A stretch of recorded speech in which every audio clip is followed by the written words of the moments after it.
parihas din, may nagtitinda ng mga kung ano-ano, mga mani na umaakyat. Akala ko sa Manila lang. Tapos, maya-maya may umakyat na isang puro babies bulag.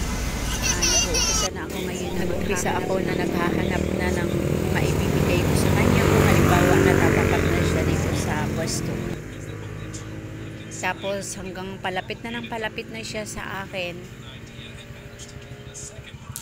Yan, napansin ko, dalawang mata niya yung hindi talaga nakakakita. Kawawa naman siya. Ang dami din nagbigay sa kanya. Ayan, mapansin niyo guys, dalawang mata. Tapos nagbigay ako. Ayun. Sinabihan ko siya na ingat. Ang laking pasalamat niya sa akin.